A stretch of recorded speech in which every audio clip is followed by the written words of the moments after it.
আওয়াজ আসছে?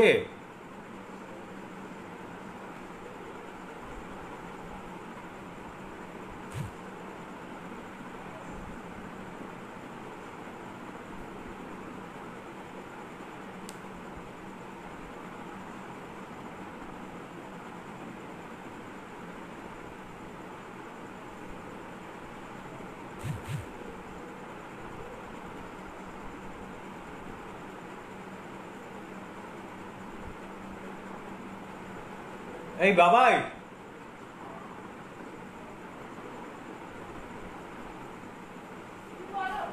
ফোনটা ফোনটা কর, ফোনটা কর, ফোনটা কর।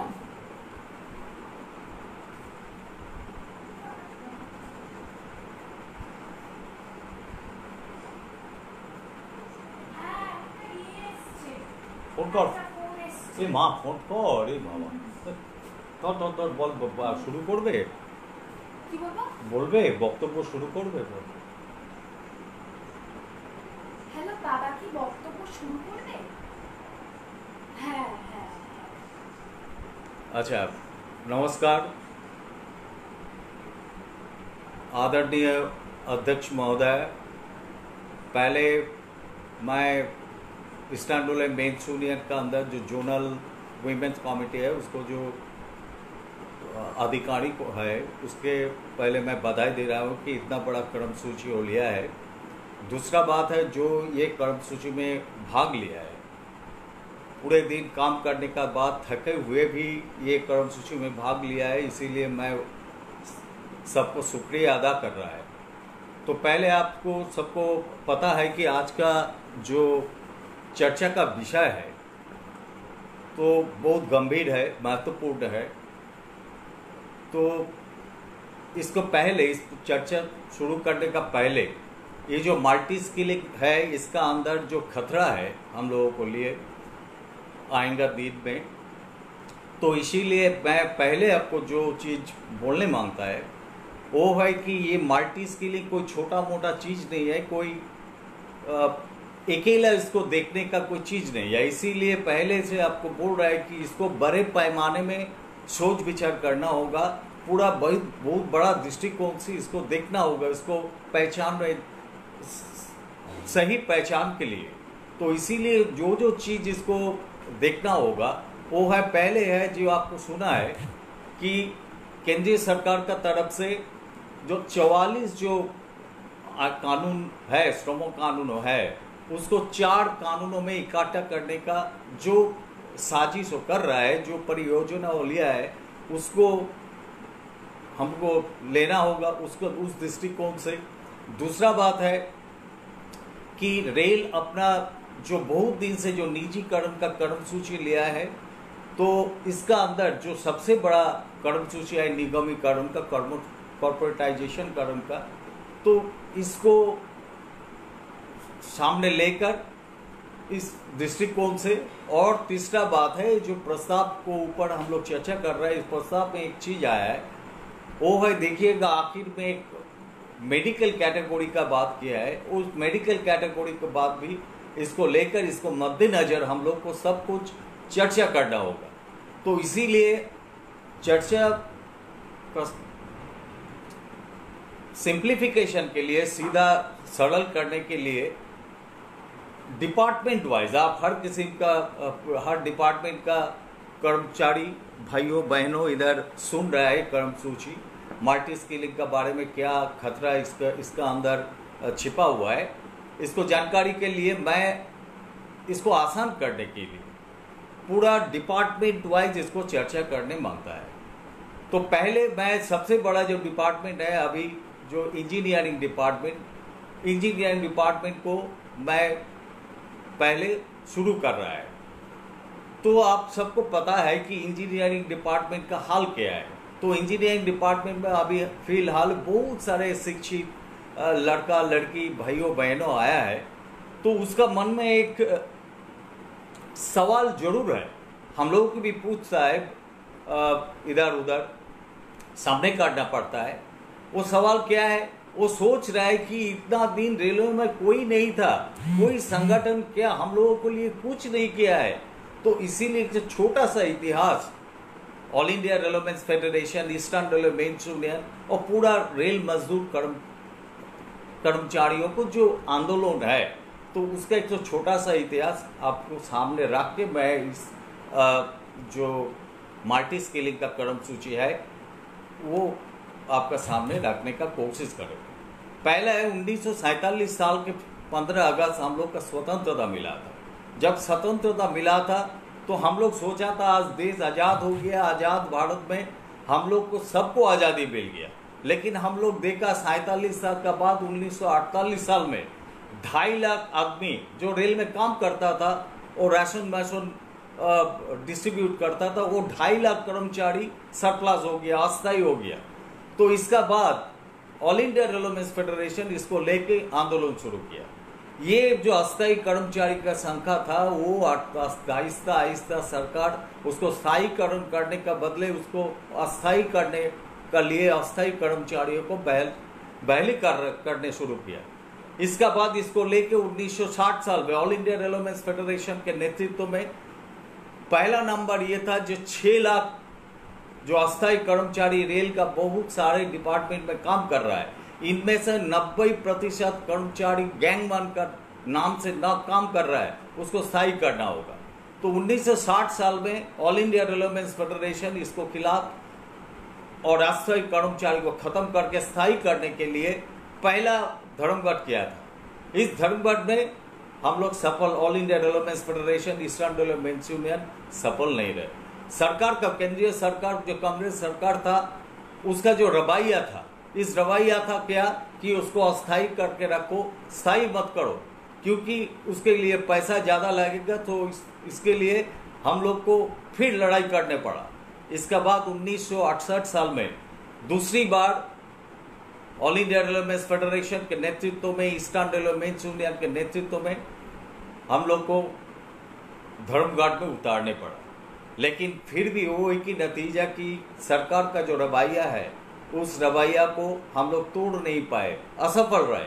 लेकिन 1974 साल में तीसरी बार जो हम लोग का पहला नंबर जो 6 दावा था उस धर्मघट के जाने के लिए, उसका 1 नंबर दावा था कि 6 लाख जो कर्मचारी है उसको स्थायी करना होगा। तो इसके लिए ऑल इंडिया रेलवेमेंस फेडरेशन को जो एक तो और बोनस का जो दवा था, इसमें जो खर्चा का जो हिसाब किताब करके ऑल इंडिया रेलवेमेंस बोला था कि 3.5 करोड़ रुपया इसमें खर्च होगा। लेकिन हम लोग को देखा है कि सरकार का जो रवैया था उस 1974 साल में वो 3.5 करोड़ खर्चा जो होना था उसको छोड़कर वो 7.5 लाख रुपया खर्चा किया, गुंडागर्दी करके उस जो धर्मघट था उसको खत्म करने के लिए हर किस्म का कोशिश किया। लेकिन फिर भी All India railwaymen's federation, eastern railway mains union का जो सिपाही है उसका नेतृत्व में हर किस्म का पूरे रेल कर्मचारी जो धर्मघट मनाया था उसका सफलता प्राप्त किया था, इसमें सरकार गिर गया था। लेकिन वो छोड़ा नहीं। ऑल इंडिया रेलवेमेंस फेडरेशन का 56,000 सिपाही का कुछ ना कुछ शास्ति साझा कर सामने करने पड़ा। इनमें से किसी का 14/2 हो गया, किसी को 50 सीट मिला, किसी को दूर दराज इलाका में जहां से घर आने में 2-3 दिन लग जाता था उस टाइम उधर ट्रांसफर कर दिया था। कम से कम किसी का इंक्रीमेंट बंद कर दिया था। ये हुआ था। दूसरा चीज है कि आप लोगों का पास जो आसपास जाता है, बात बीच बीच में बोलता है, हम लोग का खिलाफ बोलता है, मजदूर का पक्ष में ऐसा बात करता है कि वो छोड़ के दूसरा वही मसीहा है, उसका को क्या किया था 1960 साल में, 1968 साल में, 1974 साल में जो हम लोगों का जो NFIR है, ईस्टर्न रेलवे मेंस की कांग्रेस है, वो सरकार का पक्ष लेके हम लोग का जो धर्मघटी कर्मचारी है उसका घर में जाके उसका बीवी बच्चा को बाहर में खींच कर लाके उसको बेइज्जती करके धर्मघट को तोड़ने का कोशिश किया था। और क्या इसके बदले में उसको क्या मिला था? All India railwaymen's federation, eastern railway mains union का 56,000 कर्मचारियों को सिपाही को किसी ना किसी साजा मिला था। और ईस्टर्न रेलवे मेंस कांग्रेस और NFIR जो इसको खिलाफ में था, जो इसको तोड़ फोड़ करने का कोशिश किया था, इसको क्या मिला था? इसको जिसका लड़का लड़की था उसको नौकरी मिला था, लॉयल सर्विस जिसको बोलता है। जिसको लड़का लड़की नहीं था उसको 2 साल का स्पेशल इंक्रीमेंट मिला था। तो इसका बाद 1977 साल में ऑल इंडिया रेलवे फेडरेशन और ईस्टर्न रेलवे मेंस यूनियन के नेतृत्व में इस धर्मघट का जो सफलता मिली, इस सफलता का जो नतीजा राजनीति में भी आया था। जो इंदिरा गांधी का जो सरकार था, जो उस टाइम सब सोच रहा था कि इस सरकार को गिराना बहुत मुश्किल है, रेल कर्मचारियों का धर्मघट इसको गिरा दिया 1977 साल में। 1977 साल का बाद रेल में हम लोग का जनता सरकार आने के बाद All India Railway Federation, eastern railway mains Union फिर दावा करने लगा कि 6 लाख जो अस्थायी कर्मचारी है इसको स्थायी करना होगा। 1979 साल से स्थायीकरण शुरू हुआ। रेल में आपको पता है कि रेल में कोई पद अस्थायी पद स्थायी करने के लिए कुछ कानून है। इस कानून को खत्म करने के लिए 86 साल तक हम लोग को अपेक्षा करने पड़ा। 1986 साल में रेल मंत्रालय ऐलान किया कि रेल में कोई अस्थायी कर्मचारी नहीं है। जो 6 लाख अस्थायी कर्मचारी था, All India Railway Federation, eastern railway mains union का लड़ाई संग्राम का तहत से वो स्थायी हो गया। इसका बाद इसके 2 साल पहले 1984 साल में इंदिरा गांधी का देहांत होने का बाद जो राजीव गांधी सरकार प्रतिष्ठित हुआ था दिल्ली में, वो आने का साथ साथ सत्ता पे बैठने का साथ साथ वो ऐलान कर दिया कि हर केंद्रीय सरकारी ऑफिस में बहली बंद। तो इसी का अंदर हम लोग 1986 साल में एक तो बहुत बड़ा सफलता प्राप्त किया था कि रेल में कोई अस्थायी कर्मचारी नहीं रहेगा और नहीं था। इसीलिए 1984 साल में और एक हमला का सामने करने पड़ा हम लोग। इसका बाद हम लोग का शुरू हो गया कि रेल में सब बहली बंद हो गया था। तो इस बहली को खुलवाने के लिए, नौजवान लड़का लड़की को रेल में नौकरी दिलवाने के लिए हम लोग जब आंदोलन करता था, आज का दिन में हम लोग जब कोई आंदोलन करता है, लड़ाई करता है, तो इसमें एक नंबर रहता है कि एनपीएस को खत्म करो, एनपीएस को दफन करना होगा, पुराना पेंशन को सबको मजदूर के लिए, कर्मचारियों के लिए लागू करना होगा। तो उस दिन हम लोग का सबसे बड़ा पहला दवा था कि बहली खोलना होगा, बहली करना होगा रेलवे। तो इसमें बहुत दिन हम लोग को अपेक्षा करनी पड़ा कि कुछ कांग्रेस सरकार, एनडीए सरकार जो आया था वो भी इसको बहली चालू नहीं किया, लागू नहीं किया। 2004 साल में भारतवर्ष में एक बहुत बड़ा राजनीतिक परिवर्तन आया था। इसमें भारत स्वतंत्रता मिलने का पहले बाद 61 वामपंथ सांसद को सहयोगिता लेकर, सहारा लेकर कांग्रेस सरकार हुआ था। इसका बाद वामपंथियों ने दावा किया था जोर शोर से कि बहली खोलना होगा, क्योंकि बहुत दिन से वामपंथी दलों का, ऑल इंडिया रेलवे फेडरेशन का, ईस्टर्न रेलवे मेंस यूनियन का दावा था कि बहली खोलना होगा। रेल में, रेल सबसे बड़ा एम्प्लॉयर है, तो इसमें सबसे ज्यादा नौकरी मिलना चाहिए। तो उसी का बाद ऑल इंडिया रेलवे फेडरेशन का लड़ाई का सफलता 2005 साल से 5 साल में पहले मिला था। तो पहले मिला कहाँ? वो ट्रैकमैन, गैंगमैन में जो कूली काम करता था, उस कूली 7000 कूली का पहले बंद 1984 साल के बाद पहली बार बहली हुआ गैंगमैन में कूली जो लोगो था उसका। इसका बाद 2006-7 साल से आरआरसी का माध्यम से, ट्रैक मेंटेनर आरआरबी का माध्यम से बहुत सारे डिपार्टमेंट में बहली खुल गया है, बहली शुरू हो गया है। तो इसका बाद हम लोग का सामने और एक इतिहास का रचना करने का टाइम आ गया। तो हम लोग का सामने 2 मुद्दा चला आया। एक है एनपीएस का दफन करना होगा, 2 है आज 2007 साल का बाद जिस तरह रेल में बहुत शिक्षित लड़का लड़की का बहली शुरू हुआ है, उसका नियुक्ति होने लगा, तो साथ साथ All India railwaymen's federation, eastern railway mains Union दावा करने लगा कि गैंगमैन का कैटेगरी में जो अत्याचार होता है, जिसमें सबसे शोषण ज्यादा है, उसमें सबसे उसको आर्टिजन कैटेगरी का जिस तरह का रिस्ट्रक्चरिंग है, उसको माफी रिस्ट्रक्चरिंग करना पड़ेगा। इसका बाद लड़ने का बाद ज्यादा दिन आप लोग को अपेक्षा नहीं करने पड़ा। 2010 साल में हम लोग को सामने एक तो कमेटी गठित हुआ, उस कमेटी का माध्यम से सरकार का तरफ से ट्रैक मेंटेनर का जो रिस्ट्रक्चरिंग वो ऐलान किया। हम लोग उसमें नाराज था, उस रिस्ट्रक्चरिंग का जो परसेंटेज था, आप जो इसमें ट्रैक मेंटेनर दोस्तों और भाइयों बहनों सुन रहे हैं, उसको सबको पता है कि 3, 6, 20, 71, ट्रैकमैन 4 में 71%, ट्रैकमैन 3 में 2000 जो ग्रेड पे है उसमें 20%, ट्रैकमैन 2 में जहाँ 2400 ग्रेड पे है उसमें 6%, और trackman grade 1 track maintainer grade 1 जहाँ 2800 ग्रेड पे 3%। तो इसमें All India railwaymen's federation, eastern railway mains Union के नेतृत्व में फिर लड़ाई शुरू हुआ। हम लोग धर्मघट का भी ऐलान कर दिया था। इसमें क्या हुआ कि रेलवे मंत्रालय का तरफ से फिर भी उसको थोड़ा बढ़ाया, तो 2014 साल में वो क्या हुआ कि ट्रैक मेंटेनर 4 में 60, 22, 12, 6 ये प्रतिशत रिस्ट्रक्चरिंग हुआ, थोड़ा सा बढ़ोतरी मिला।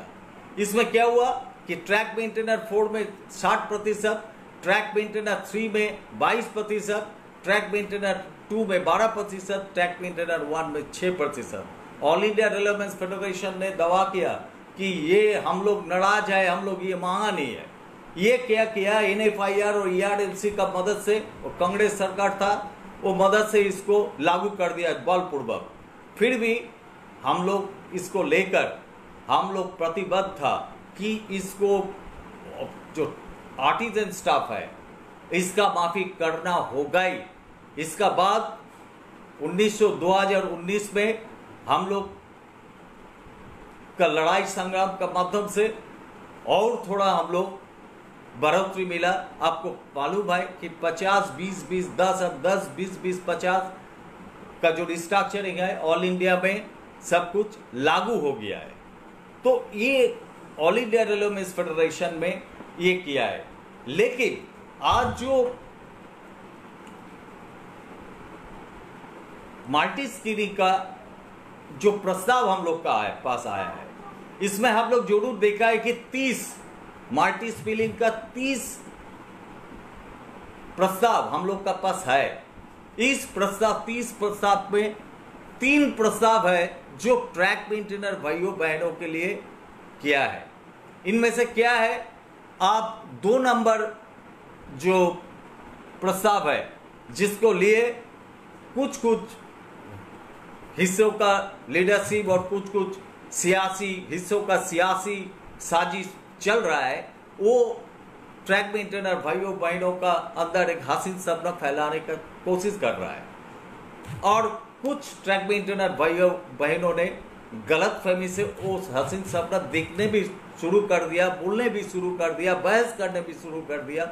लेकिन हम लोग पहले से इसको जो जता रहा था, आज ज्यादा दिन हम लोग को अपेक्षा नहीं करने पड़ा। वो ये जो ऐलान कर दिया है सरकार का तरफ से, जो surplus 50% non safety category post का सरप्लस, 15% पूरा कैटेगरी का सरप्लस, इसमें हम लोग का जो पहले जो असेसमेंट था, हम लोग का जो मूल्यांकन किया था, उसका साथ एक मिल गया है। तो जो बोलने का कोशिश कर रहा है, तो ट्रैक मेंटेनर के लिए क्या 2 नंबर प्रस्ताव में क्या है, ये 2 नंबर प्रस्ताव में है जो ट्रैक मेंटेनर इंजीनियरिंग डिपार्टमेंट का गेटमैन, ट्रैफिक डिपार्टमेंट का गेटकीपर, पोर्टर और पॉइंट्समैन, ये 4 को लेकर एक तो प्रस्ताव दिया है। सबसे साजिश इसमें है, आप लोग देखिएगा कि वो जो 4 कॉलम है प्रस्ताव में, उसमें सबसे आखिर में जो है एनी कमेंट्स बोल के कमेंट्स इफ एनी, 30 जो प्रस्ताव दिया है उसमें कोई कमेंट किसी पे नहीं है। 2 नंबर में इंजीनियरिंग डिपार्टमेंट को, स्टाफ को भड़काने के लिए वो उसको कोई सजेशन में रख दिया है। वो सजेशन एक सियासी षड्यंत्र और सियासी साजिश है हम लोग का हिसाब से। अब स्टाफ का ट्रैक मेंटेनरों का अंदर गलतफहमी पैदा करने के लिए उसको रखा है। बाकी 29 जो प्रस्ताव है उसमें कुछ जिक्र नहीं है। आप लोग उस प्रस्ताव को जोड़ू देखेंगे और उसको सोचने का कोशिश करेंगे। दूसरा बात है, जो ट्रैक मेंटेन का 14 नंबर प्रस्ताव जो है, देखिएगा जो 30 प्रस्ताव हम लोग का पास दिया गया है, वो उसमें 14 नंबर प्रस्ताव में क्या दिया है, गेटमैन, गेटकीपर, पॉइंट्समैन, पोर्टर और इंजीनियरिंग डिपार्टमेंट में जो खलासी है उसको लेकर एक तो प्रस्ताव दिया है। इस दोनों प्रस्ताव में क्या है, पहला जो 2 नंबर प्रस्ताव है, track maintainer, gateman, operating department का गेटमैन, पॉइंट्समैन, इसको लेकर वो कहाँ काम करेगा, स्टेशन मास्टर का अंदर वो काम करेगा। मैं ट्रैक मेंटेनर दोस्तों, भाइयों बहनों, इधर जो है उसको एक तो छोटा सा सवाल पूछ रहा है। उसको क्या बोला है कि गेट का काम ये कब करेगा। तो इंजीनियरिंग डिपार्टमेंट और ऑपरेटिंग डिपार्टमेंट में जितना गेट है उसको मैनेज करने के लिए टोटल ट्रैक मेंटेनर जितना है, टोटल जो पॉइंट्समैन है, गेट कीपर है, सबको लेकर उतना आदमी लगेगा। इसको पहले सोचना चाहिए। तो इसको बहुत सारे पोस्ट सरेंडर, सरप्लस होने का सवाल पैदा ऐसा ही हो जाता है। दूसरा बात है, 14 नंबर जो प्रस्ताव है उसमें gate keeper, gateman, pointsman, porter और खलासी, वर्क्स डिपार्टमेंट का, IW का, उसको जुड़ा गया है। उसको उसमें क्या बोला है, वो भी ऐसे स्टेशन मास्टर का अंडर में काम करेगा। तो एक चीज आप लोग का सामने मैं लाने का कोशिश कर रहा है कि इस प्रस्ताव में एक तो रुझान एकदम साफ सुथरा है। इस रुझान को आपका सामने लाने का मैं कोशिश कर रहा हूं। तो इसका वो जो 2 नंबर प्रस्ताव में जो कमेंट्स है, एवेन्यू ऑफ प्रमोशन के लिए बोल रहा है, इसको देखकर ही ट्रैकमैन भाइयों बहनों का अंदर एक तो गलतफहमी पैदा हो गया है। और गलतफहमी पैदा करने के लिए एक सियासी साजिश भी आसपास चल रहा है। तो इसमें वो लोग सोच रहा है कि उसका गार्ड में ऐसे ऑपरेटिंग डिपार्टमेंट का साथ उसको जोड़ने का कोशिश किया है। तो ऑपरेटिंग डिपार्टमेंट में उसको प्रमोशन, गार्ड में, ट्रेंस क्लार्क में, कमर्शियल टीटी में, GDC का माध्यम से और ऐसा प्रमोशनल कोटा में उसको प्रमोशन मिलने का मौका मिल जाएगा। लेकिन 3-4 चीज इसमें बहुत जरूर सोचना होगा। पहले है, बहुत दिन से रेल मंत्रालय गार्ड कैटेगरी को निर्मूलन करने का बहुत सारे साजिश प्रयास कर रहा है। All India Railways Federation, eastern railway mains Union इसको रोकने का कोशिश किया है, अभी भी रुका है। लेकिन फिर भी मैं दूसरा प्रस्ताव में आने का बाद उसको आपको सामने लाने का कोशिश करेगा कि वो जो प्रस्ताव किया है गार्ड के लिए, वो प्रस्ताव है कि 15 नंबर जो प्रस्ताव है उसको देखने में आप लोग को पता चला जाएगा कि guard, TNC, trains clerk, TI, traffic inspector और सेक्शन कंट्रोलर, उसको एक तो कैटेगरी बना के एक तो प्रस्ताव हम लोग का सामने दिया है। हम लोग बहुत दिन से जो आशंका कर रहा था कि गार्ड कैटेगरी को निर्मूलन वो करेगा ही, वो करने का उसका जो साजिश है वो पूरा पालन करेगा ही, उसको गार्ड कैटेगरी को खत्म करेगा ही।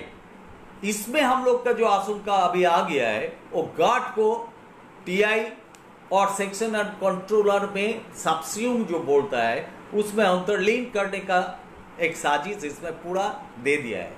तो इसमें गार्ड कैटेगरी में जाने का जो सपना देख रहा है वो सपना नहीं है, वो एक जिसको बोलता है मृगो मरीचिका बोलता है, उसका माफी हो सबका सामने है। लेकिन ये बहुत सारे भाइयों बहनों ने इसको सच मानता है। तो इसीलिए हम लोग पहले से बोला था कि ये काम का बोझ बढ़ाने के लिए रेल को बेचने के लिए, रेल को निजीकरण करने के लिए, रेल को निगमीकरण करने के लिए ये एक साजिश है आज जो देख रहा है। और तीसरा एक तो प्रस्ताव इसमें है जिसको लाके आपको सामने लाके मैं एक तो चीज बोलने मांगता है, वो है देखिए कि track maintainer, gate keeper, gateman, pointsman, porter, इसको जिसका अंडर काम करने का बात कर रहा है, प्रस्ताव किया है, वो कहां एसएस कैटेगरी का अंडर एसएस उसका क्या प्रस्ताव है उसको देखिए। 16 नंबर प्रस्ताव में station master, assistant station master, station superintendent और सिग्नल डिपार्टमेंट का जूनियर इंजीनियर और सीनियर सेक्शन इंजीनियर को एक साथ कर दिया है। तो एक बार सोचने का कोशिश कीजिए, पूरा इंजीनियरिंग डिपार्टमेंट और सिग्नल डिपार्टमेंट और ऑपरेटिंग डिपार्टमेंट, ये तीनों डिपार्टमेंट एक जगह खड़ा हो जाता है इस प्रस्ताव का तहत। इस रुझान को पहले समझना चाहिए, इसको हम लोग का ध्यान में मैं लाने का कोशिश कर रहा है। इसको करने का मतलब क्या है?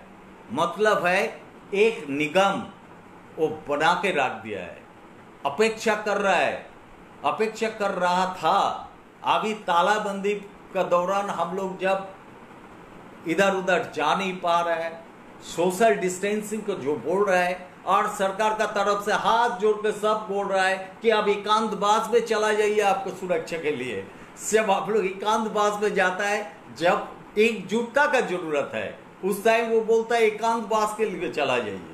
तो हम लोग एकांतवास में रहता है, तालाबंदी का टाइम में घर पे रहता है अपना सुरक्षा के लिए, और वो पूरा जितना लूट मार है करने का पूरा साजिश कर रहा है, बड़ी योजना जो है सब कुछ बना के वो तेजी से आगे बढ़ रहा है। इसको रोकने का कोशिश करना बहुत जरूरी है। इसीलिए वो क्या बना के रखा है, वो Indian Railway Station Development corporation बना के रखा है, जिसमें पूरा इंजीनियरिंग डिपार्टमेंट, आप देखिए जो रुझान मैं आपको सामने लाने का कोशिश कर रहा है, पूरा इंजीनियरिंग डिपार्टमेंट, ऑपरेटिंग डिपार्टमेंट और सिग्नल डिपार्टमेंट पूरा इसमें चला जाएगा। दो चीज आपका सामने लाने का मैं कोशिश कर रहा है दूसरा डिपार्टमेंट में जाने का पहले। एक है इंजीनियरिंग डिपार्टमेंट में जो हसीन सपना देख रहा है और मान लीजिए रंगीला सजीला भड़कीला जो सपना फैलाने का कोशिश कर रहा है, जो हिस्सा साजिश कर रहा है, षड्यंत्र कर रहा है, उसको मैं विनती का साथ एक तो सवाल पूछ रहा है। जो देखिए इसमें इंजीनियरिंग डिपार्टमेंट का जो स्टाफ है वो इधर उधर चला जाएगा। पीडब्ल्यूआई के बारे में, जेई पीओए, एसएससी पीओए के बारे में कुछ जिक्र ही नहीं है इधर। तो इसको चीज सोचिए, तो वो कहां जाएगा?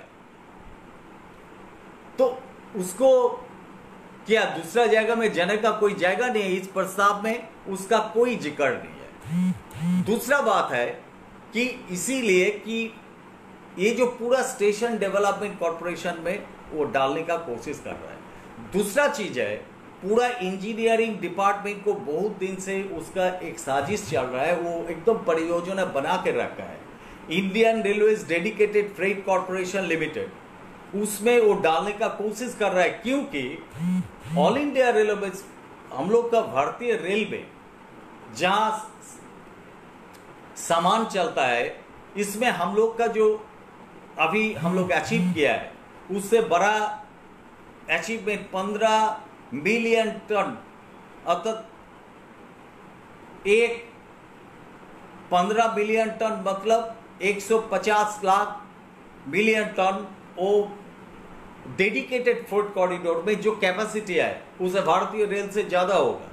तो उसमें पूरा इंजीनियरिंग डिपार्टमेंट को डालने का भी एक साजिश प्रयास उसका है, उसको बड़ी योजना है।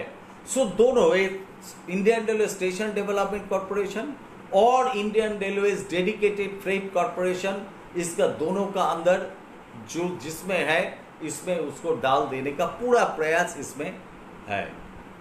दूसरा बात यह है, इंजीनियरिंग डिपार्टमेंट का सबसे बड़ा पहलू जो है और दूसरा डिपार्टमेंट में जो है वो है हेल्पर का बारे में इसमें कोई जिक्र नहीं है। हेल्पर कहाँ जाएगा? ये सवाल मैं आपका तरफ से आप लोगों को समझने के लिए और इसको ध्यान में आपको लेने के लिए लाने का कोशिश मैं कर रहा है। आप सोच विचार कीजिएगा ठंडा दिमाग से। जे हम लोग का रेल का अंदर इतना सारे खलासी हेल्पर है, वो कहाँ जाएगा? उसका कोई जिक्र नहीं है। वो हम लोग जो आशंका कर रहा था वो आज देखिए वास्तव रूप में हम लोग का सामने लेके चला है। वो ज़्यादा दिन हम लोग को अपेक्षा नहीं करने पड़ा। आज हम लोग को जो बोल रहा था शर्वानी दी ने, उसको ही हम लोग को करना पड़ेगा। उसको उसमें मैं जा नहीं पाऊंगा क्योंकि संगठन के बारे में आप लोगों को मैं बोलने का कुछ नहीं है कि एकजुटता। आज एकांतवास जो बोल रहा है उस टाइम हम लोग को मॉरल जो यूनिटी है 100% रेल मजदूरों कर्मचारियों के अंदर मॉरल यूनिटी बनाना चाहिए। उसका बाद तो फिजिकल यूनिटी जरूरत है। जब जरूरत पड़ेगा हम लोग को मैदान में सड़कों में खरा उतारने पड़ेगा। तो इसके लिए जो है ये है पहला साजिश। जो हेल्पर का बारे में क्या है, हम लोग का सामने ईस्टर्न रेलवे में 1875 पोस्ट और पूरा जो नॉन सेफ्टी कैटेगरी है पूरा 50% पोस्ट, पूरा इस बरस आधा 25%, नेक्स्ट ईयर अगला बरस 25% करके पूरा खत्म कर दिया जाएगा। तो बहाली कहाँ होगा? वो कहाँ प्रमोशन मिलेगा? दूसरा बात है कॉमर्शियल डिपार्टमेंट। बहुत सारे ट्रैकमैन भाइयों बहनों ने टीटी और कॉमर्शियल डिपार्टमेंट में ट्रैफिक कॉमर्शियल एक है, इसीलिए ये सपना भी था कि कॉमर्शियल डिपार्टमेंट में उसमें प्रमोशन हो जाएगा। कॉमर्शियल डिपार्टमेंट को सबसे बड़ा हमला बनाने का एक परियोजना केंद्रीय सरकार ने रेल मंत्रालय ने बनाया है। क्यों? क्योंकि रेल कॉमर्शियल डिपार्टमेंट में जो जो काम हो रहा है, मान लीजिए यूटीएस के लिए अभी वो जिस तरह मशीन खरीद रहा है, जिस तरह उद्योगी को इस्तेमाल करके वो टिकट बेचने का प्रबंध कर रहा है, उसमें आएगा दिन में वो कॉमर्शियल यूटीएस वाला जो है जो बुकिंग में काम करता है वो नहीं रहेगा। दूसरा बात है पीआरएसईसीआरसी में देखिए रेल में पैसेंजर रिजर्वेशन सर्विस ऐसा हुआ है कि अभी भी 75 से 80% टिकट मेल एक्सप्रेस का वो पूरा औद्योगिकी इस्तेमाल करके हो रहा है। तो 20% टिकट हम लोग रेल कर्मचारियों के द्वारा वो बिक्री होता है। तो ये 20% औद्योगिकी इस्तेमाल करके निजी उद्योग को सहायता लेके देना एक रात का मामला है। तीसरा बात है टीटी। टीटी का काम में देखिए आरपीएफ को भी डाल दिया है। क्यों? क्योंकि इसमें भी एक आरपीएफ का जो ऑर्गेनाइजेशन है रेलवे प्रोटेक्शन फोर्स सिक्योरिटी, इस सिक्योरिटी का भी विवेक देवराय का कमेटी में जो है वो 1952 साल तक भारतीय रेल में उसका परिचय था वॉच एंड वर्ड। आज सिविक वॉलंटियर जिस तरह मोहल्ला में आप लोग देखता है हर जगह में काम करता है, 7,000 8,000 5,000 रुपया उसका मजदूरी है, तो उसका माफी उसको वॉच वर्ड स्टाफ को बनाने के लिए फिर भी उसको वॉच वर्ड स्टाफ में बदलने के लिए पूरा विवेक देवराय कमेटी में एक प्रस्ताव है। तो उसको लागू करने के लिए देखिए किस परियोजना करके आरपीएफ को कॉमर्शियल स्टाफ में लाया गया है। क्योंकि एक ही साथ आज आरपीएफ में भी बहाली बंद हो गया है। रेल का दूसरा डिपार्टमेंट में जैसा हाल है आरपीएफ डिपार्टमेंट में, सिक्योरिटी डिपार्टमेंट में एक ही हाल है। उसको देखिए सिक्योरिटी का काम और पहला चरण में उसको टिकट चेकिंग का काम में भी लगा दिया जाएगा क्योंकि दोनों काम उसको देके होगा। इसमें क्या होगा कि आरपीएफ लोग भी सोच रहा है कि टीटी का काम करने में थोड़ा आसान होगा, लेकिन नहीं, उसको एक साथ सिक्योरिटी का काम भी करना पड़ेगा, टिकट चेकिंग भी करना पड़ेगा, दोनों काम का फर्ज उसका ऊपर चलाएगा। तो इसीलिए आइंदा दिन में सिक्योरिटी डिपार्टमेंट को भी जो वॉच ओवर डिपार्टमेंट में तब्दीली करने का जो कोशिश सियासी राजनीति जो साजिश उसका पास है, उसको लागू करने में उसको आसान हो जाएगा। कॉमर्शियल डिपार्टमेंट में पूरा टेक्नोलॉजी को इस्तेमाल करके एकदम पूरा सारे का सारे काम वो बाहर में कर दिया जाएगा, क्योंकि अभी कोई बहाली नहीं होता है। बहुत सारे स्टेशन में है जहां पैसेंजर का अंदर ऐसा मनोभाव पैदा कर दिया जाता है कि रेल कर्मचारी काम नहीं करता है। एक एक स्टेशन में, बड़े बड़े स्टेशन में, शियालदा स्टेशन में मान लीजिए 22 काउंटर है, हावड़ा स्टेशन में मान लीजिए 30 काउंटर है, फिर भी बड़े बड़े लाइन कतार दिखा जाता है। क्यों? कि और काउंटर चाहिए, और आदमी चाहिए, लेकिन लिया नहीं जाता है। बहुत सारे दूर दराज इलाका में काउंटर है जिसमें काउंटर बंद करके रखने पड़ता है। आज एसएस को उधर जो एसएस है उसको देकर काउंटर चलाने पड़ता है, काउंटर का काम करने पाता है। मल्टी स्किलिंग चालू हो गया है। तो इसीलिए इसका कॉमर्शियल डिपार्टमेंट को तोड़ फोड़ करने में उसका ज़्यादा परेशान नहीं होना होगा, वो आसानी से वो कर पाएंगे। तो पूरा जो है कि ध्वंस के कगार पर खड़ा है पूरा कमर्शियल डिपार्टमेंट। एक दिन 2 दिन का अंदर उसको टेक्नोलॉजी को इस्तेमाल करके ख़त्म करने के लिए एकदम पूरा आसान काम है।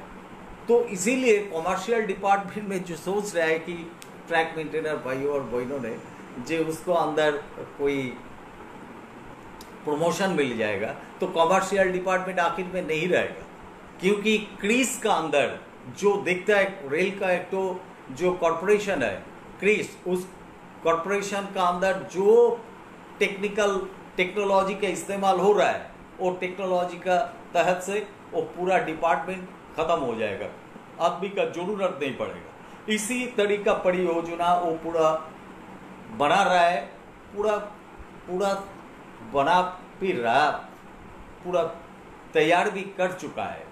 तो इसीलिए और ज़्यादा दिन नहीं है, इसको रोकने के लिए हम लोग को जो करना है, औद्योगिकी इस्तेमाल इंसान का खिलाफ कभी नहीं हो सकता है। औद्योगिकी का टेक्नोलॉजी के साथ हम लोग मजदूर का कोई विरोध नहीं है, टेक्नोलॉजी हम लोग को सहायता करता है, लेकिन टेक्नोलॉजी को जो सियासी हिस्सा, सियासी ताकतें व्यवहार करता है हम लोग का खिलाफ, उसको खिलाफ हम लोग को लड़ना चाहिए। टेक्नोलॉजी हम लोग का सहारा देता है, टेक्नोलॉजी हम लोग को बहुत आगे बढ़ा देता है, उसको हम लोग का खिलाफ इस्तेमाल करना चाहता है, इस्तेमाल कर रहा है। तो इसीलिए जो हम लोग का खिलाफ टेक्नोलॉजी को इस्तेमाल कर रहा है, वो केंद्रीय सरकार इसके खिलाफ, और जो निजी बड़े बड़े उद्योगपति है जो रेल को लेने के लिए सरकार को ऊपर दबाव डालता है, वो मीडिया को खरीद करके हर रोज हर पल वो भारतीय रेल के खिलाफ, रेल श्रमिक कर्मचारियों के खिलाफ सब उल्टा सीधा बोल रहा है, जनता का अंदर गलत भावना पैदा करने का कोशिश कर रहा है, कभी कभी भेद भावना भी पैदा करता है।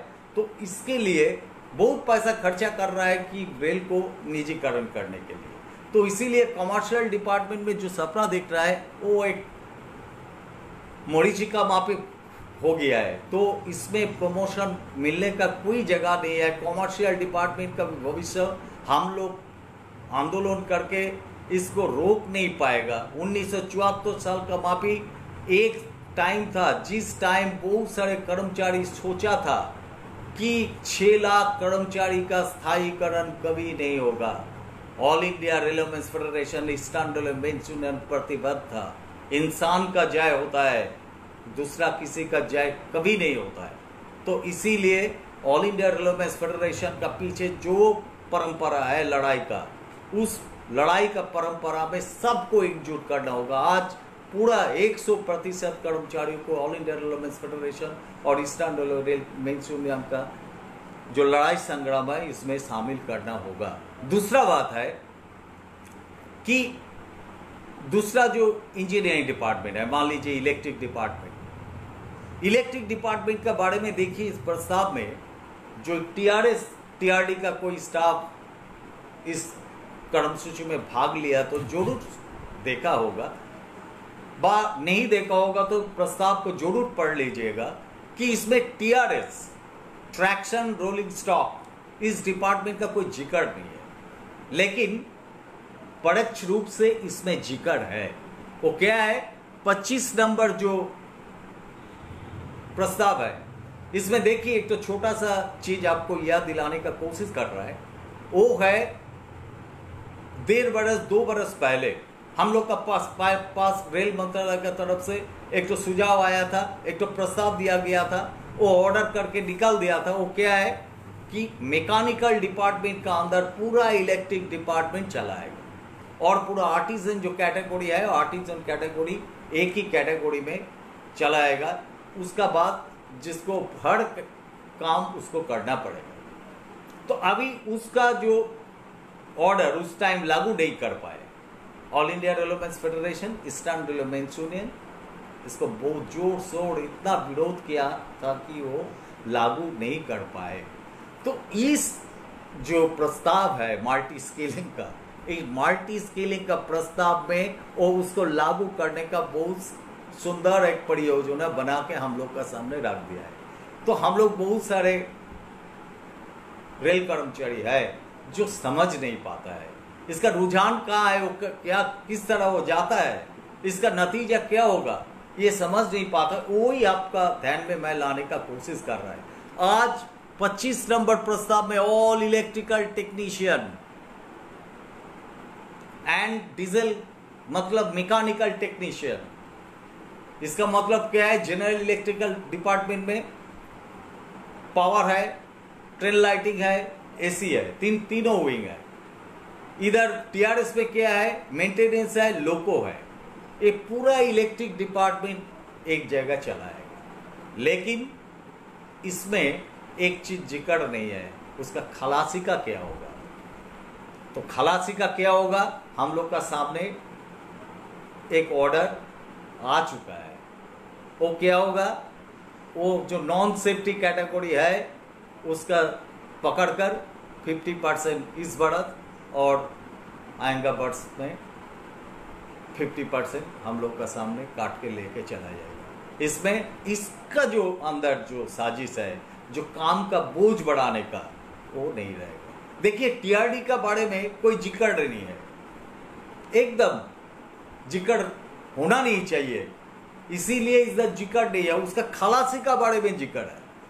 आप देखिएगा तो आपको जरूर पता चलेगा कि 11 नंबर जो प्रस्ताव है इसमें electrical fitter, tail lighting, AC, TRD helper. क्यों, दूसरा कोई हेल्पर नहीं है, लेकिन टीआरडी हेल्पर का जिक्र क्यों किया है इधर, एकदम जानबूझ के उसका परियोजना का हिसाब से किया है, क्योंकि वो टीआरडी डिपार्टमेंट के लिए बहुत दिन से बोल रहा है, एकदम सजा के रखा है कि एक तो निगम बना के टीआरडी डिपार्टमेंट को पूरा उसमें डाल देने का पूरा उसका तैयारी हो चुका है। इसीलिए वो इंतजार कर रहा है वक्त के लिए, आदर्श वक्त के लिए। तो इसीलिए टीआरडी का जो हेल्पर है उसको इसमें डाल दिया है और पूरा जो टेक्नीशियन है वो उसको कॉर्पोरेशन में दिया जाएगा, क्योंकि वो एक हेल्पर जो नॉन सेफ्टी बोल के आता है उसको वो लेने के लिए तैयार नहीं है। तो इसीलिए टीआरडी डिपार्टमेंट का पूरा जो हिसाब है इसमें आया नहीं है, आने का बाद भी नहीं होना चाहिए, क्योंकि रेलवे मंत्रालय का अच्छा तरह जानकारी है। इसीलिए इसका अंदर क्या है, हम लोग का सोच विचार में पूरा मूल्यांकन में चला आता है कि टीआरडी डिपार्टमेंट को जो टेक्नीशियन उसको में डाल देगा। तो आखिर में क्या हुआ, engineering department, signal department, operating department एक जगह में चलाएगा। उसको एक जगह में आने में उसको निगमीकरण बहुत आसान हो जाएगा। दूसरा बात है इसमें बहुत सारे आपको पता है कि terminal management system, COIS coaching operation information system, FOIS for freight operation information system, सबका जो औद्योगिकी का व्यवहार हो रहा है सबका एक काटा करके पूरा टेक्नोलॉजी को व्यवहार करके ये पूरा इंजीनियरिंग ऑपरेटिंग सिग्नल पूरा इकट्ठा करके एकदम एक साथ किसी ना किसी जगह में all Indian Railway Station Development Corporation और Indian Railway Dedicated Freight Corporation में डाल देगा। कॉमर्शियल स्टाफ को आएगा दिन में जो कुछ स्टाफ रहेगा, आपका बुकिंग का स्टाफ यूटीएस वाला और जो पीआरएस वाला वो स्टाफ आएगा दिन में नहीं रहेगा, उसका पूरा आईआरसीटीसी में डाल देने का कोशिश कर रहा है और जो टेक्नोलॉजी इस्तेमाल करके वो उसको पूरा खत्म करने का पूरा परियोजना उस तैयारी करके रख दिया है। तो तीसरा बात जो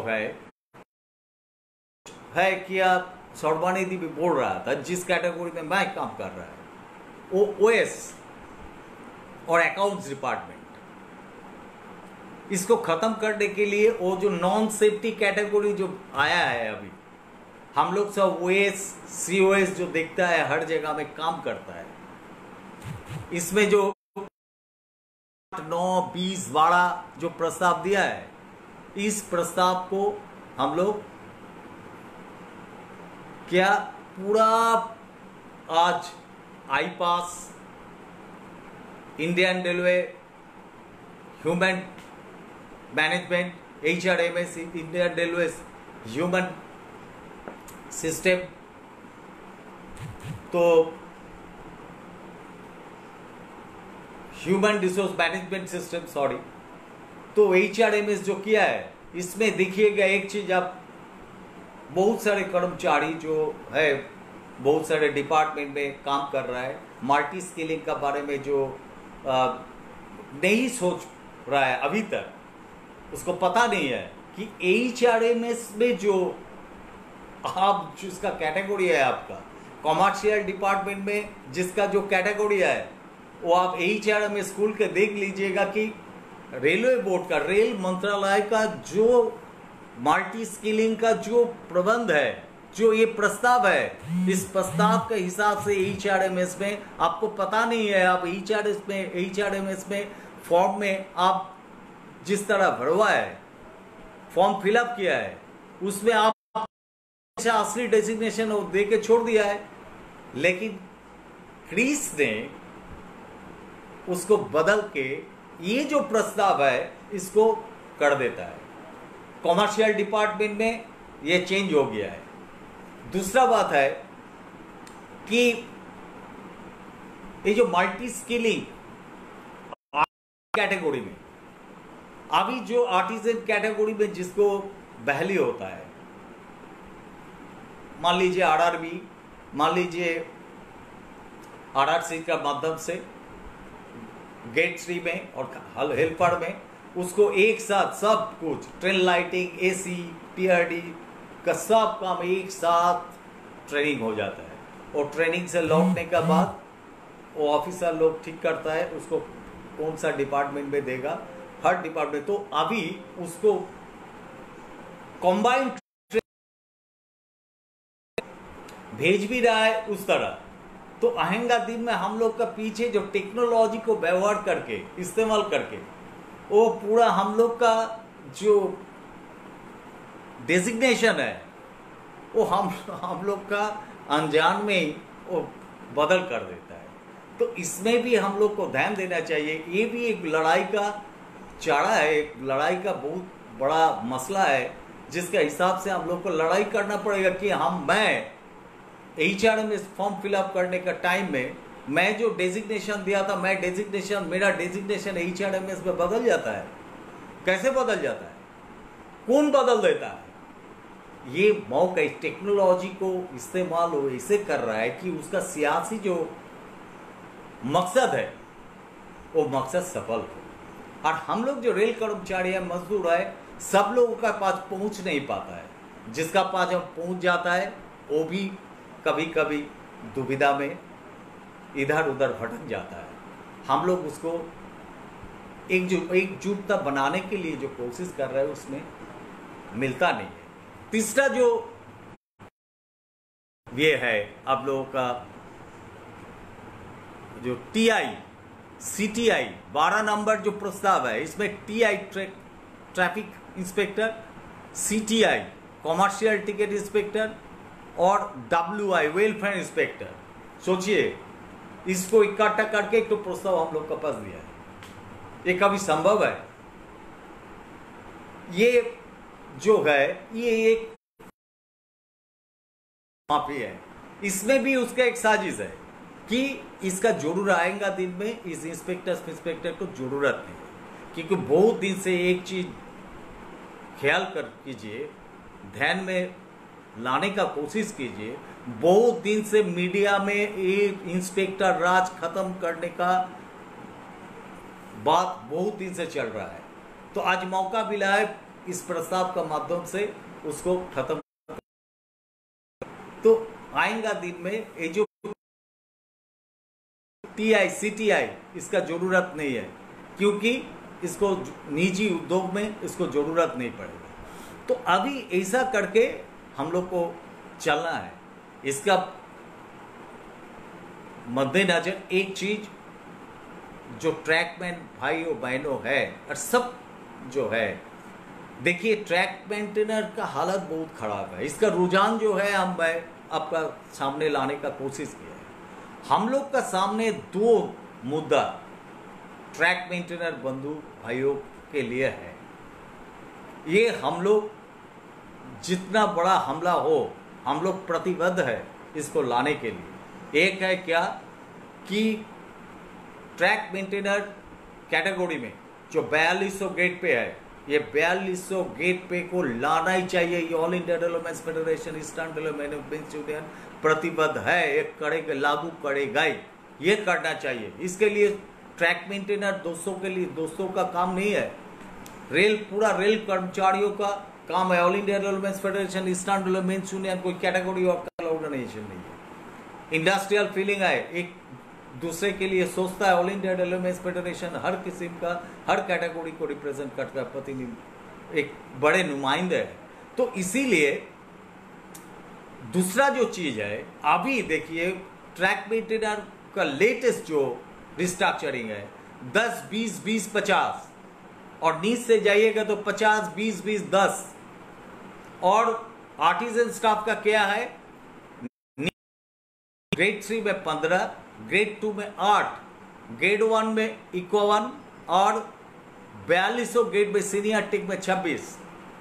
तो 4200 गेट पे ट्रैक मेंटेनर दोस्तों के लिए लाना चाहिए और आर्टिजन स्टाफ का जिस तरह कैटेगरी रिस्ट्रक्चरिंग है, इस रिस्ट्रक्चरिंग लाना चाहिए। All India development federation eastern development union इसमें प्रतिबद्ध है, ये होगा ही। ट्रैक मेंटेनर दोस्तों के लिए कुछ व्यवस्था पहले नहीं था, जीडीसी उसके लिए खुल गया है। तो जीडीसी के लिए ऑल इंडिया डेवलपमेंट फेडरेशन उसको जो करेंसी है उसको भी बढ़ाया है। इसके लिए भी किसी इधर उधर देख रहे हैं, कुछ गलतफहमी पैदा हुआ है, इससे इधर उधर प्रचार भी हो रहा है कि वो गलत है, वो खत्म कर दिया गया है। नहीं, जीडीसी में ट्रैकमैन दोस्तों का भाइयों बहनों का पहले कुछ प्रबंध नहीं था। उसका अभी जो शिक्षित आदमी आया है, लड़का लड़के आया है, उसके लिए ये जरूर उसका जो सपना देख रहा है इसमें कोई हिचकिचाहट नहीं है, इसमें कोई गलती नहीं है, ये सही है। वो सपना देख ही सकता है कि सबसे ज्यादा शिक्षित आदमी ट्रैक मेंटेनर भाइयों बहनों का अंदर है।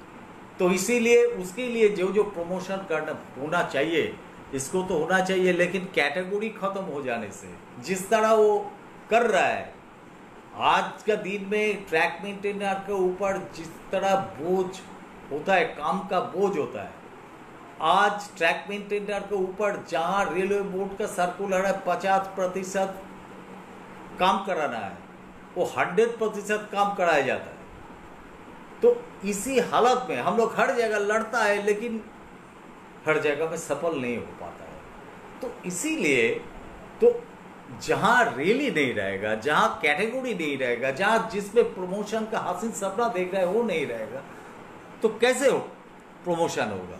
इसीलिए आज रेल को निजीकरण करने के लिए जो कर रहा है, दूसरा चीज आपको बोला था कि एक है निगमीकरण, जो रुझान आपको आने का कोशिश कर रहा है, तो पूरा एक है कि जो एक है निगमीकरण करने का, कॉरपोरेशन निगम का अंदर डालने का बाद भी जो स्टाफ रहेगा उसका अंदर बहुत बड़े पैमाने में बोझ डालने का ये एक साजिश है, ये एक परियोजना है, इसको ध्यान में लाना चाहिए। ये जो सत्तारूढ़ सरकार है, केंद्रीय सरकार है, वो दयालु कृपालु सरकार नहीं है कि किसी का प्रमोशन दिलवाने के लिए ये प्रस्ताव हम लोग का सामने दिया है, लाया है।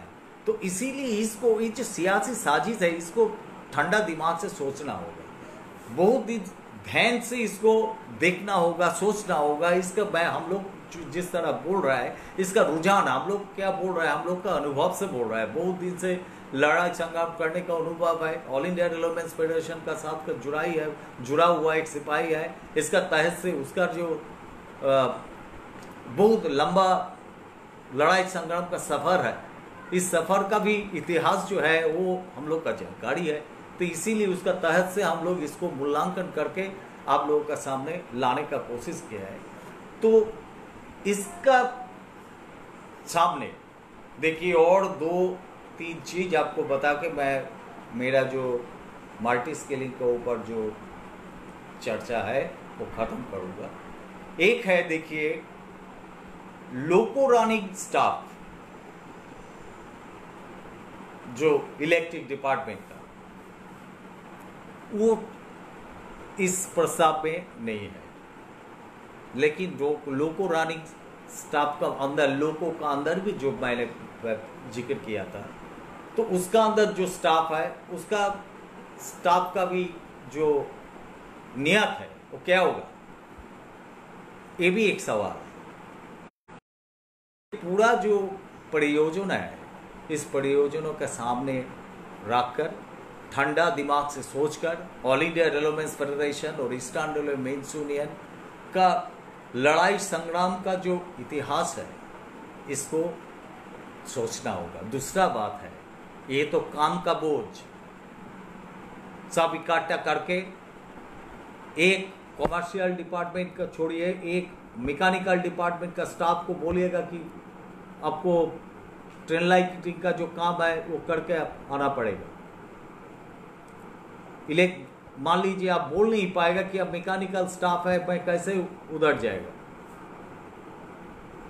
तो ये साजिश, ये परियोजना हम लोग का सामने है, आएगा दिन बहुत खतरनाक है। दूसरा बात ये जो बोल रहा था कि जो 44 श्रम कानून है, जिसको 4 कोड में संकुचित करने का साजिश चल रहा है, उसका जो पार्लियामेंट में जो शंका है, उसका तहत से वो उसको पास कराने का, किसी का विरोध, जनतंत्र में विरोधी का एक बहुत महत्व होता है। उसका पास कोई महत्व नहीं होता है, उसका पास कोई लॉजिक फॉजिक नहीं होता है।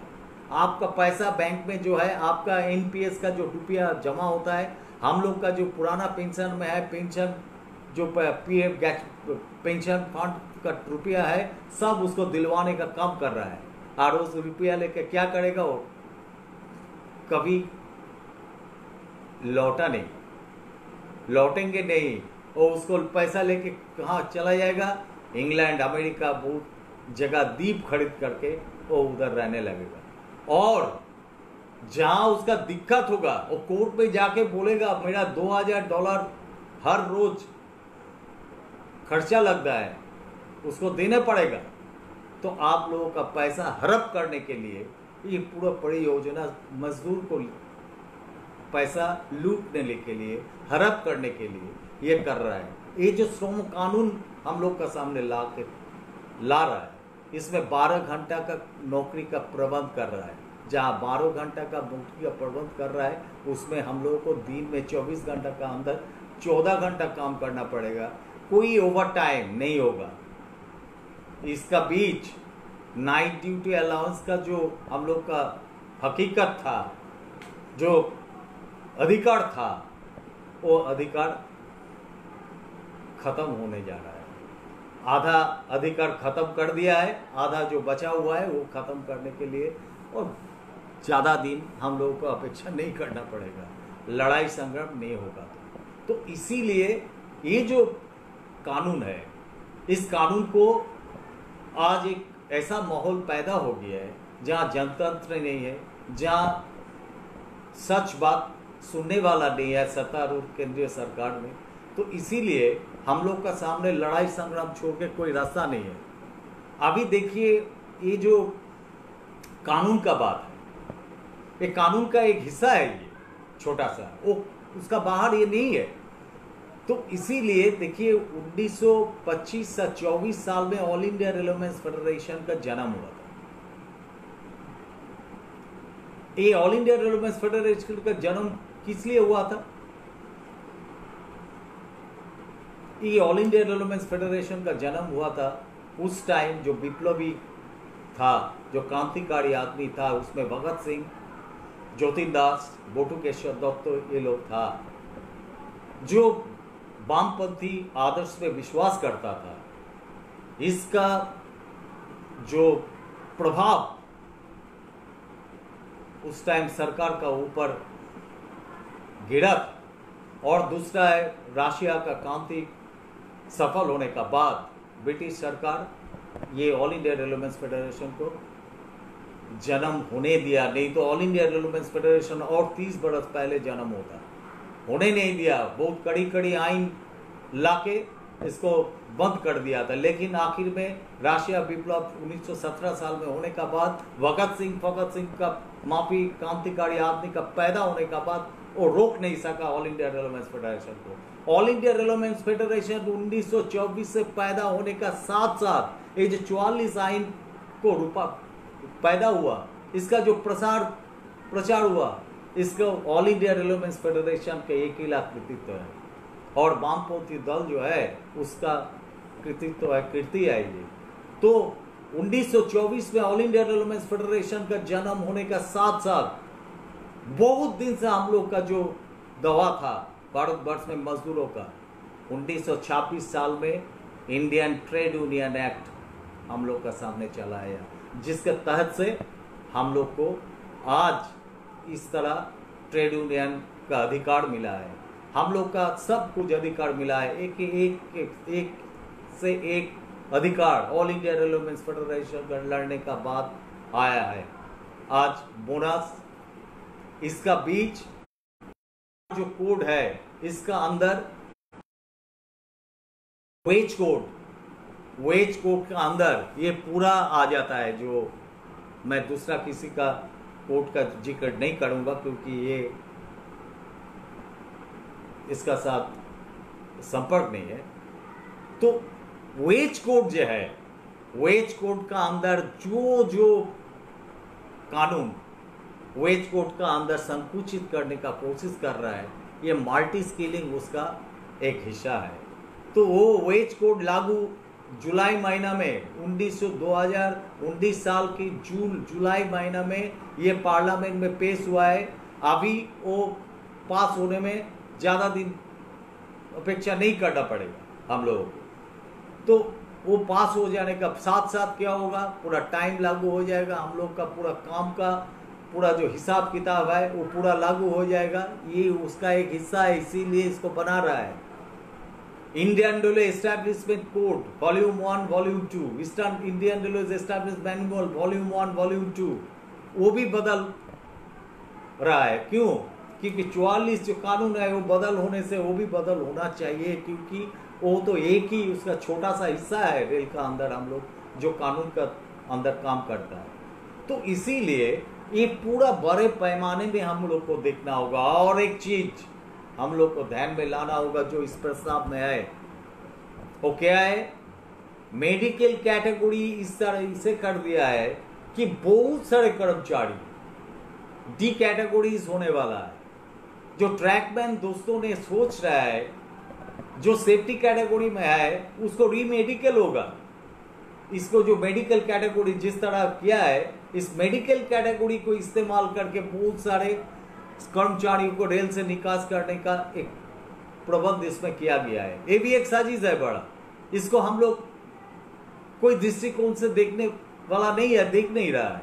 तो ये भी आप लोग ध्यान में लाने का कोशिश कर रहा है। ये जो छोटा सा एक 3-4 लाइन, A1 कौन होगा, N2 A2 कौन होगा, A3 कौन होगा, B किसका होगा, ये सब कुछ इसमें देखिएगा कि ये भी एक बड़ा शस्त्र है उसका पास बना रहा है इस प्रस्ताव में, जिसका तहत से रेल का अंदर बहुत सारे कर्मचारियों को निकास करने का एक बहुत बड़ा हथियार बन के हम लोग का सामने खड़ा हो जाएगा। तो इसीलिए आप जो इधर सुन रहे हैं, जरूर आप जो प्रस्ताव हम लोग का सामने दिया गया है इसको आप देखिए। हम लोग जिस तरह बोलने का कोशिश किया है, टाइम का पाबंदी है, इसीलिए पूरा सब कुछ चर्चा करने का मौका नहीं है एक साथ। तो आप लोग का पास मेरा एक विनती है, क्योंकि जो प्रस्ताव है, प्रस्ताव को लेकर आप लोग का मन में जो दुविधा है, जो सपना दिख रहा है और जो निराश हो रहा है, दोनों को ही मैं बोल रहा है। सपना देखने का भी इधर कोई मौका नहीं है और निराश होने का भी कोई मौका नहीं है। इस दोनों से हम लोग को मुक्त होना चाहिए। और क्या करना चाहिए? जो काम ऑल इंडिया रेलवेमेंस फेडरेशन 1924 साल पैदा होने का बाद से कर रहा है, 1926 साल में इंडियन ट्रेड यूनियन एक्ट निकालने का बाद एक से बाद एक जो श्रम कानून हम लोग का हित में वो छीन के लाया है, तो इसको क्या कैसे हुआ है? एकजुटता। दूसरा जो संगठन आप लोगों का पास आता है, वो आता है जाता है, सीजनल है। आज जब तालाबंदी का टाइम में हम लोग जो भी है, हम लोग का पास है, उसको रिसोर्स है, उसको लेकर हम लोग हर जगह में कर्मचारी का पास रहने का काम कर रहा है। दूसरा संगठन हम लोग का दोष त्रुटि देख रहा है और उसको लेके पूरा प्रचार प्रसार कर रहा है, गलत फहमी फैलाने का कोशिश कर रहा है। ये प्रस्ताव को लेकर भी वो कर रहा है। तो इससे हम लोग को मुक्त होना चाहिए। और एक चीज हम लोग को बनाना चाहिए कि प्रतिबद्धता। 1974 साल में ऑल इंडिया रेलवेमेंस फेडरेशन के नेतृत्व में, NCCRS का नेतृत्व में और ईस्टर्न रेलवे मेंस यूनियन के नेतृत्व में जिस तरह इंदिरा गांधी को सरकार को गिरा दिया था, जिस तरह हम लोग का सामने जो सपने दिख नहीं रहा था कि हम लोग का सामने कोई दिन कि हम लोग का इतना तनख्वाह मिलेगा, हम लोग का सामने इतना अधिकार मिलेगा, हम लोग का सामने इतना जान हम लोग का सामने आएगा। तो ये ऑल इंडिया रेलवेमेंस फेडरेशन इसको पैदा किया है, इसको खत्म होने मत दीजिए। वो खत्म नहीं कर पाएगा। जरूरत है हम लोगों को एकजुटता का। हम जरूरत है जहां भी मजदूर का खिलाफ कहीं जगह में कहीं भी जगह देखेगा कि कोई वामपंथी दल ने प्रचार प्रसार कर रहा है, उसका साथ अपना को जोड़ना होगा। और जहां देखिएगा कि सरकार का खिलाफ मजदूरों का पक्ष में कोई दल लड़ता है, कोई वामपंथी दल है, उसको साथ आपको भी जोड़ने का कोशिश करना होगा। और रेल का अंदर all India railwaymen's federation, eastern railway mains union का नेतृत्व में जहां जहां आंदोलन कर्मसूची का प्रबंध होता है वहां जोड़ने का कोशिश कीजिएगा। और सबको साथ अपना अपना अंदर प्रचार करने का, चर्चा करने का कोशिश कीजिए। जितना चर्चा कीजिएगा उतना आपका पास पूरा साफ सुथरा हो जाएगा। आपका मन में जो दुविधा है वो साफ सुथरा हो जाएगा। और all India railwaymen's federation, eastern railway mains union का जो आंदोलन कर्मसूची है, देखिएगा आहिस्ता आहिस्ता उसमें कैसे आप अनजाने में जुड़ जाता है। यही आज का दिन में सबसे बड़ा काम है। ये मैं कामना भी करता है कि एक दिन ये आए कि ऑल इंडिया डेवलपमेंट हम लोगों का पूर्वजों ने जो किया है 74 साल में, हम लोग भी वो करके दिखाएगा। और जो सरकार जो सोच रहा है कि ये करेगा, इन 1977 साल में हम लोग रेल कर्मचारी जिस तरह गिरवा दिया था, इस तरह इस बार भी हम लोग सरकार को गिरा देगा। एवं हम लोग का पूरा जो राहत और आएगा दिन में जो लड़का लड़की युवा ने अपेक्षा कर रहा है रेल में और सरकारी क्षेत्र में नौकरी पाने का, और सरकारी क्षेत्र को प्रसारित होना देखने का, तो इसको सफल करने के लिए हम लोग का सबसे बड़ा फर्ज है। इस फर्ज निभाने के लिए आंदोलन का जरूरी है। इस आंदोलन को घर घर में प्रस्तुत कीजिए। ये बोल के सबको बधाई दे के, नमस्कार दे के मेरा जो आज का विषय का बात था मैं ख़त्म कर रहा हूँ। और इनकलाब जिंदाबाद, ईस्टर्न रेलवे मेंस यूनियन जिंदाबाद, all India railway men's federation जिंदाबाद और मजदूर एकता जिंदाबाद। धन्यवाद।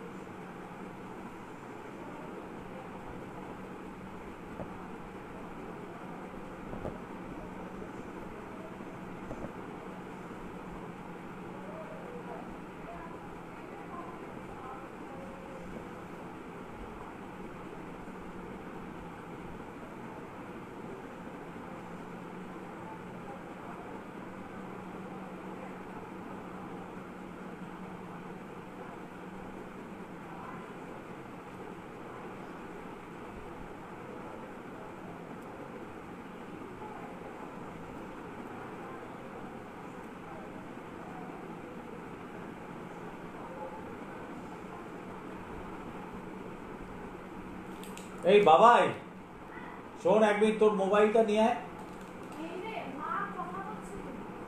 আরে ওই মোবাইলটা এখন বন্ধ কর ওর মোবাইলটা দিয়ে।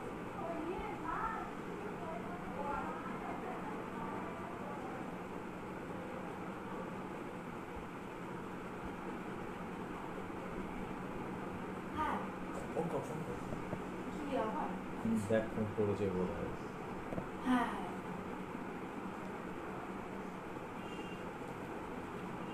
হ্যাঁ প্রদীপ, হ্যাঁ টিপে দেবো।